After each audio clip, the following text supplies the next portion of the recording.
Okay friends, तो अब हम धीरे धीरे डिफरेंट वेराइटीज के क्वेश्चंस कर रहे हैं। अब हम करेंगे P21 प्रॉब्लम। ये प्रॉब्लम देख लें, अच्छी प्रॉब्लम में आती है क्योंकि इसमें आपकी P20 और 21 दोनों कवर हो जाते हैं। 19 और 20 ये जो प्रॉब्लम मैंने कराई थी, इन दोनों को मर्ज कर दें अगर तो ये प्रॉब्लम बन जाती है। ठीक है, एक बार देखें आप लोग। A small project is composed of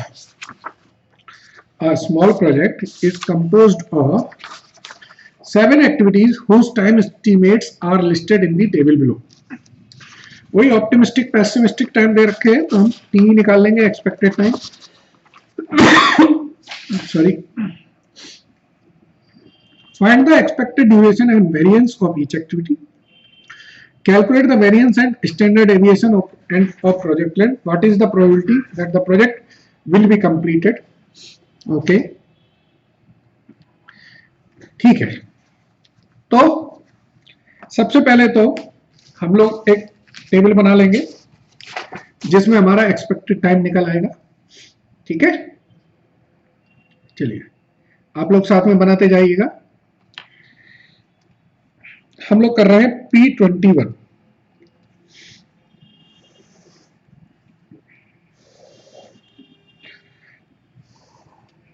activity जो दे रखी है वो लिख लें। एक्टिविटी है हमारी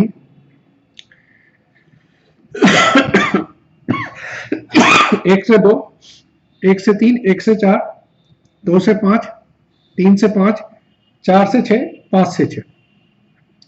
जो टाइम है वो लिख लें। 1 1 2 1 2 2 3, 1 4 2 1 5 5 6 7 7 8 1 14 8 15। इससे हम निकाल लेंगे अपना एक्सपेक्टेड टाइम। तो 1 से 2,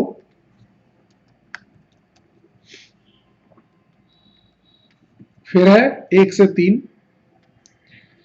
1 से 4, 2 से 5, 3 से 5, 4 से 6, 5 से 6। ठीक है, टी क्या होगा? TO plus 4TM plus TP upon 6, यही बताया था। तो जैसे पहले का लिखेंगे 1 प्लस 4 इंटू 1 प्लस 7 अपॉन 6। तो इसका जब टोटल करेंगे तो 12 अपॉन 6 2 आएगा। ऐसे ही दूसरे का करेंगे तो 16 24 तो 6 आ जाएगा। तीसरे का करेंगे तो 8 8 और 18 तो ये 3 आएगा। अगले का करेंगे तो ये 1 ही आएगा। फिर अगले का करेंगे तो 20 36 तो ये 6 आ जाएगा।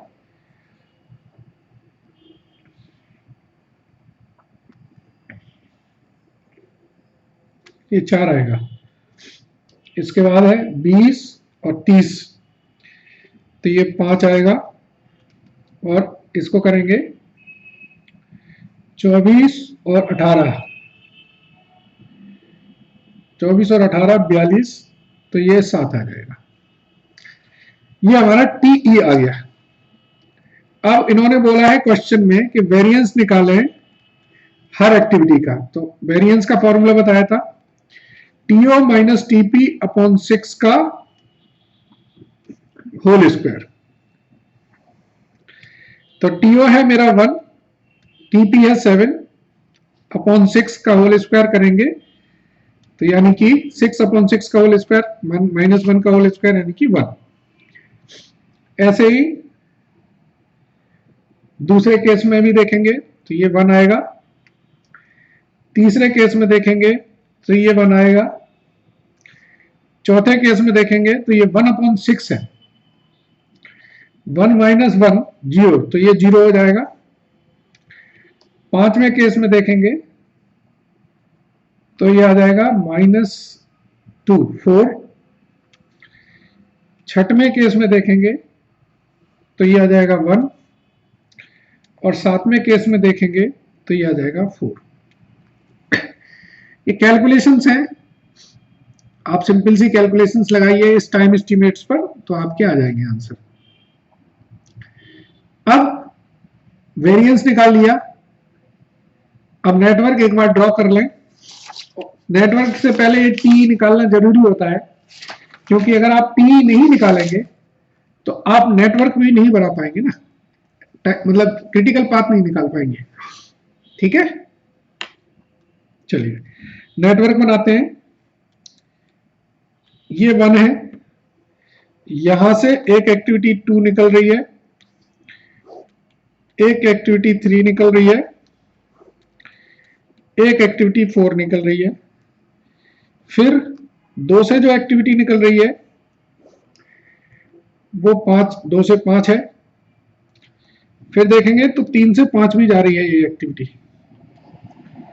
फिर 5 से 6 एक्टिविटी जा रही है, और 4 से 6 भी जा रही है। इनका जो टीई निकला है वो लिख लेंगे। इसका टीई था 2, इसका था 4, इसका था 3, इसका था 1, इसका था 6, इसका था 5, और इसका था 7। अब हम क्या लिखेंगे, पॉसिबल पाथ क्या क्या है, तो 1 से 2 जाएंगे, 2 से 5 जाएंगे, 5 से 6 जा सकते हैं, 1 से 3 जा सकते हैं, 3 से 5 जा सकते हैं, 5 से 6 जा सकते हैं, 1 से 4 जा सकते हैं, 4 से 6 सीधे जा सकते हैं। इसका टाइम आया 8, इसमें कितना है 2 और 3, इसका टाइम है 10, 4 6 10, और इसका टाइम है 17। ये मैक्सिमम है, तो यही आपका क्रिटिकल पाथ होगा।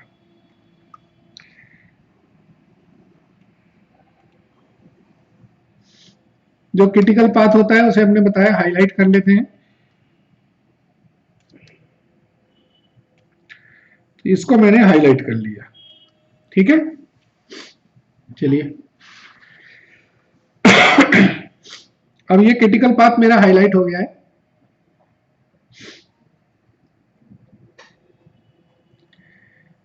ठीक है, अब जो क्वेश्चन में पूछा था, देखें हमने कितने आंसर निकाल लिए हैं। Draw the project network and identify all the path through it, कर लिया। Find the expected duration and variance of each activity, variance of each activity निकाल लिया, एक्सपेक्टेड ड्यूरेशन निकाल दिया। What is the expected project length, ठीक है ना। तो अब जो प्रोजेक्ट लेंथ आई वो कितनी आई, 17 वीक, 17 वीक की निकली। ठीक है, तीसरा क्या पूछा था इसमें उसने, calculate variance and standard deviation of project length, यानी कि क्रिटिकल पाथ की मुझे अब वेरिएंस निकालना है एंड स्टैंडर्ड डेविएशन निकालना है। तो अब answer 3, variance of critical path. तो जो क्रिटिकल पाथ है उन एक्टिविटीज का वेरिएंस लिख लेंगे। 1, 1 से 3 का है 1, फिर जो 3 से 5 है उस एक्टिविटी का है 4, और 5 से 6 एक्टिविटी का 4 है, तो वेरिएंस आया 9। Standard deviation of critical path का फॉर्मूला जो होता है वो होता है अंडर रूट वेरिएंस, यानी कि अंडर रूट 9, तो ये आया 3। तो आंसर 3 भी निकल आया। अब इसमें उन्होंने बोला what is the probability that the project we completed at least 3 week earlier than the expected, no more than 3 week later than the expected. तो अब हमको प्रोबेबिलिटी का क्वेश्चन आ गया है। तो समझिए, प्रोबेबिलिटी के लिए मैंने बताया था आपको, पहले केस में इन्होंने, अब हमको प्रोबेबिलिटी निकालनी है, when x is equal to 14, लिखा है 3 week earlier from critical path. तो एक प्रोबेबिलिटी ये निकालनी है जब x इज इक्वल टू 13 है। दूसरी प्रोबेबिलिटी निकालनी है मुझे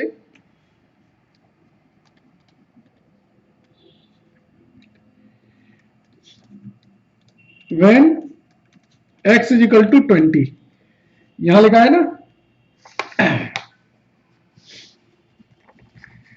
3 वीक लेटर,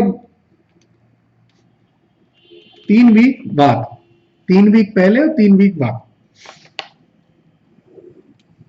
ठीक है, तो फॉर्मूला क्या होता है मैंने बताया था, P X is less than 14 is equal to P Z is less than X minus X bar upon sigma. X यहां पर 14 है, एक्स बार होता है क्रिटिकल पाथ 17 है, और सिग्मा होता है स्टैंडर्ड डेविएशन वो 3 है।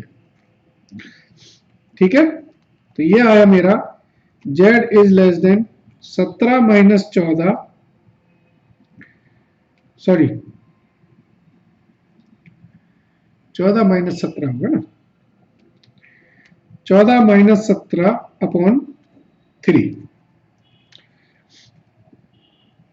तो यह आया मेरा z is less then -1।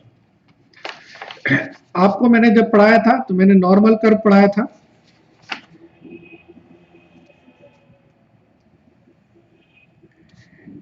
Normal curve में मैंने आपको बताया था कि ये लाइन चलती है माइनस इंफिनिटी से और प्लस इंफिनिटी तक जाती है।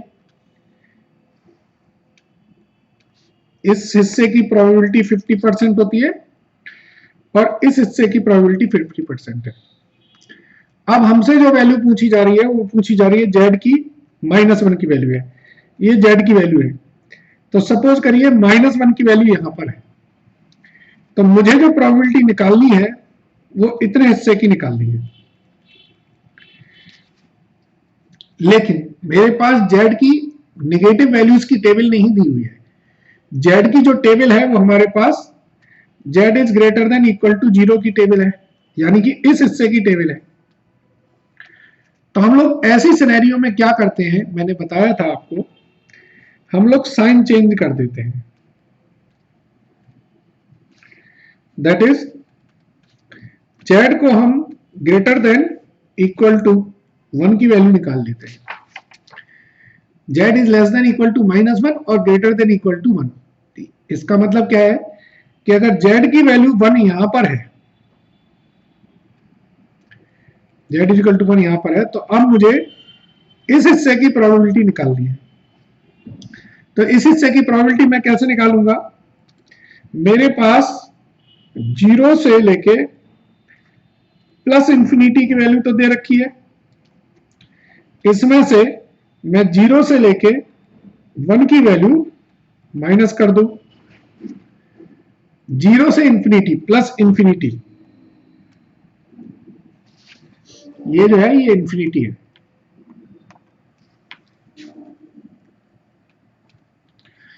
प्लस इंफिनिटी मतलब ये पूरी वैल्यू 50% है, ये हिस्सा पूरा 50% है, प्लस इंफिनिटी तक की पूरी वैल्यू 50% है। अगर मैं उसमें से ये वाली हिस्से माइनस कर दूं तो ये वाला हिस्सा निकल आएगा कि नहीं। तो अब मुझे 0 से प्लस इंफिनिटी की वैल्यू देखनी है, कितनी है, चलिए 0 से 1 की जो वैल्यू आ रही है वो आ रही है 3413। ये देखिए जेड टेबल में, तो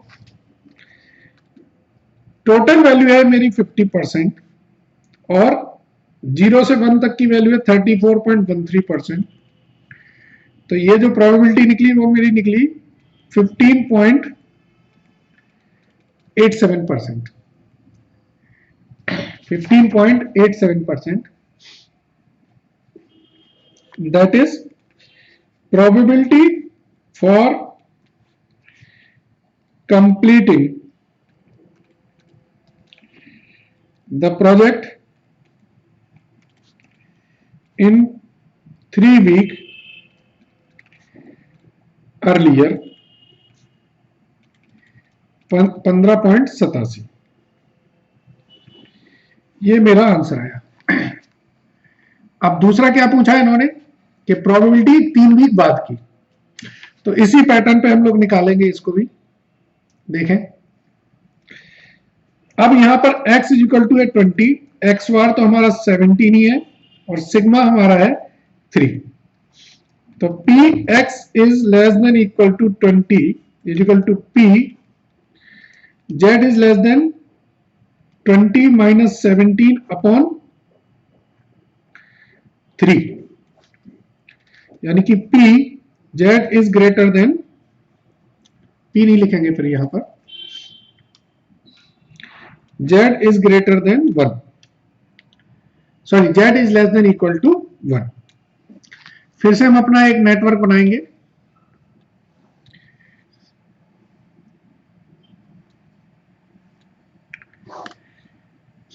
अब यहां पर हम देखेंगे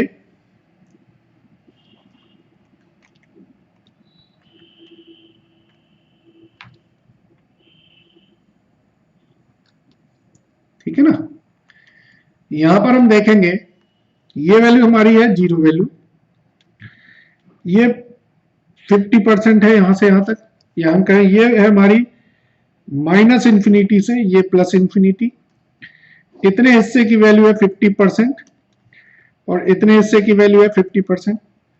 मुझे z इक्वल टू 1 मान लीजिए मेरा ये यहां पर आता है, तो अब मुझे जो प्रोबेबिलिटी निकालनी है वो इस हिस्से की प्रोबेबिलिटी निकालनी है।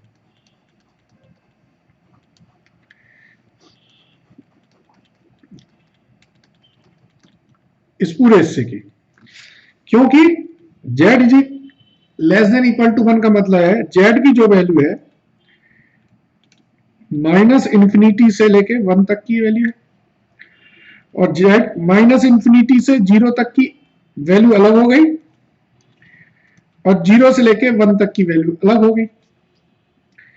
माइनस इंफिनिटी से 0 तक की प्रोबेबिलिटी 50% है और 0 से 1 की अभी हम लोगों ने निकाली थी वैल्यू, ये हमारी थी 34.13%।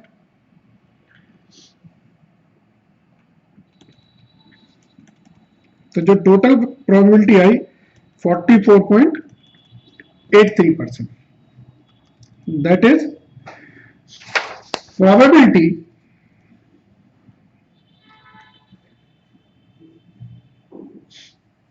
प्रोबेबिलिटी क्या पूछा था question, probability of completing the project not more than 3 weeks later is equal to 13%, 84.13%, ये 1 है। चलिए अगला क्वेश्चन देखें, इसमें कई तरीके के क्वेश्चन है इसलिए सारे ही कर रहे हैं। तीसरा उन्होंने बोला if project due date is 18 weeks. अब प्रोजेक्ट ड्यू डेट का मतलब है, इन्होंने कहा कि 18 हफ्ते में कंप्लीट करना है, तो probability of not meeting the due date. Question यहां पर ध्यान दीजिए, ये वर्डिंग पे कई लोग गच्चा खा जाते हैं। Probability of meeting the due date नहीं पूछा है, probability of not meeting the due date है, ठीक है। चलिए देखें, अब इसमें x इज इक्वल टू दिया है मुझे 18, x बार हमारा 17 है और सिग्मा इज इक्वल टू है हमारा 3। तो प्रोबेबिलिटी हमें निकालनी है of not meeting the due date. कैसे निकलेगी, पहले हम मीटिंग की निकाल लेंगे, उसके बाद उसमें से 100 में से माइनस कर देंगे तो नॉट मीटिंग की निकल आएगी। चलिए तो मीटिंग की कैसे निकलेगी, P Z is less than equal to 18 is equal to P, sorry ये पी जेड नहीं आता, यहां पर पी एक्स आता है।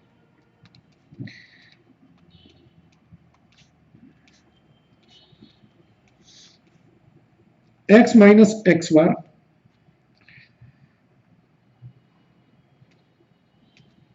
अपॉन सिग्मा, यानी कि x इज लेस देन 18 इस बात की प्रोबेबिलिटी निकाल रहे हैं। तो यार ये z की वैल्यू जो आ रही है वो 0.33 आ रही है, यानी कि z की वैल्यू है वो है माइनस इंफिनिटी से कहां तक, 0.33 तक। तो माइनस इंफिनिटी से 0 तक की वैल्यू को हम अलग कर लेते हैं, बताया था मैंने अभी थोड़ी देर पहले, और 0 से लेके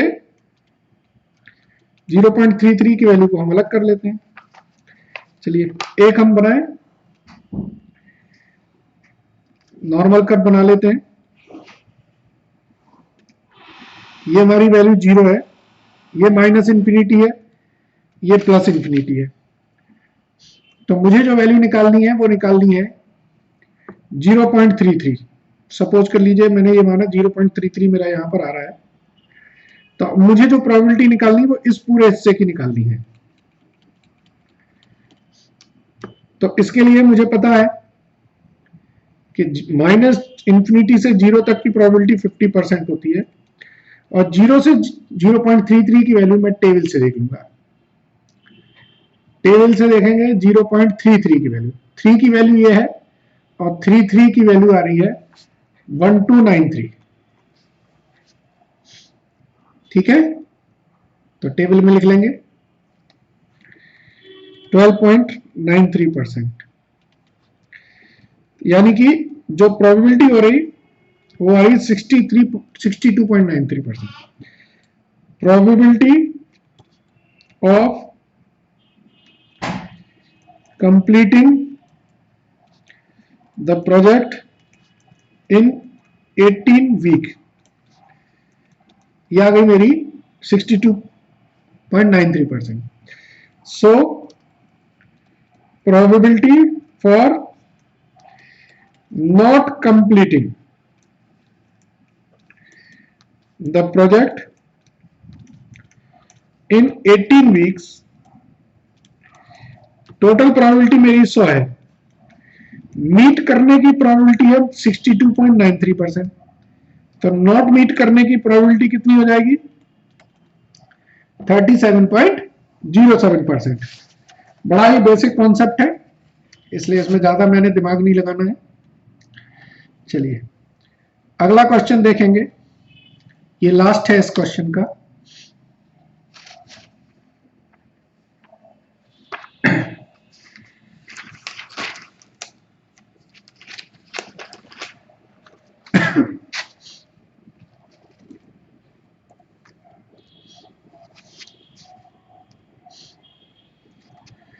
लास्ट है, what due date has about 90% chance being meet. अब इस क्वेश्चन में यहां पर मुझे प्रोबेबिलिटी दे रखी है, जो पांचवा पार्ट है इसमें मुझे दे रखी है प्रोबेबिलिटी कितनी है, 90% है। तो ये प्रोबेबिलिटी कैसी है, ये टोटल प्रोबेबिलिटी है। Probability of area minus infinity से 0 वाली प्रोबेबिलिटी कितनी होती है, 50%। तो यानी कि probability of z is greater then 0, ये कितनी रहेगी, ये 40% रहेगी। z टेबल से देखेंगे 40% की प्रोबेबिलिटी हमारी कितनी आती है, z टेबल निकालें, और z टेबल से आप पाएंगे कि 40% का जो एरिया है वो आ रहा है मेरा यहां पर, क्योंकि इसके बाद फिर 3997 है, तो बेटर है हम 3997 लें। ठीक है ना, तो ये आ रही है मेरी 1.28। तो जेड टेबल से 40% प्रोबेबिलिटी की जो वैल्यू है दैट इज 1.28। ठीक है ना। अब इसमें हम फॉर्मूला लगा देंगे, P 90% इज इक्वल टू होता है P Z is less than X minus 17 upon sigma. हमें X निकालना है, ड्यू डेट निकालनी है। तो 1.28 ये Z की वैल्यू दे रखी है, निकाली है मतलब हमने, is equal to Z is less than X minus 17 upon sigma कितना था 3। सो Z, दोनों Z की वैल्यूज हैं। So 1.28 is equal to X minus 17 upon 3 और X minus 17 is equal to 1.28 into 3 और X इज इक्वल टू ये कितना हो जाएगा 17 प्लस 3.84 यानी कि 20.84 और 21 राउंड ऑफ में करेंगे। So X is equal to 21 week.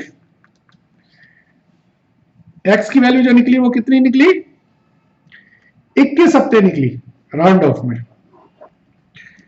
X is equal to निकली 21 वीक। अगर प्रोबेबिलिटी आपकी 90% है तो आप 90 हफ्तों में प्रोजेक्ट कंप्लीट करेंगे तो 90% चांस है कि वो आपकी प्रोजेक्ट कंप्लीट हो जाए। तो अब आप देखें इस क्वेश्चन में क्या क्या किया हम लोगों ने। देखिए इस क्वेश्चन में हम लोगों ने पार्ट की वेरिएंसेस निकाली, ठीक है ना। इसके बाद हमने नेटवर्क बनाया, इसके बाद क्रिटिकल पाथ का वेरिएंस निकाला और स्टैंडर्ड डेविएशन निकाला। फिर हमने निकाला कि अगर हमारा x 3 वीक पहले है तो क्या प्रोबेबिलिटी है, 3 वीक बाद है तो क्या प्रोबेबिलिटी है। फिर हमने निकाला कि अगर हमको एक ड्यूरेशन दे रखी थी x इक्वल टू 18 तो हमारी क्या प्रोबेबिलिटी आ रही है for not meeting the project. Meeting नहीं है, नॉट मीटिंग है। और लास्ट में हमने निकाला कि प्रोबेबिलिटी हमको दे रखी है 90%, तो वही हमारा x कितना आएगा। तो ये एक बहुत ही अच्छा क्वेश्चन है जिसमें हमने काफी वैरायटीज के पॉइंट्स कवर कर लिए। ठीक है, चलिए गुड डे।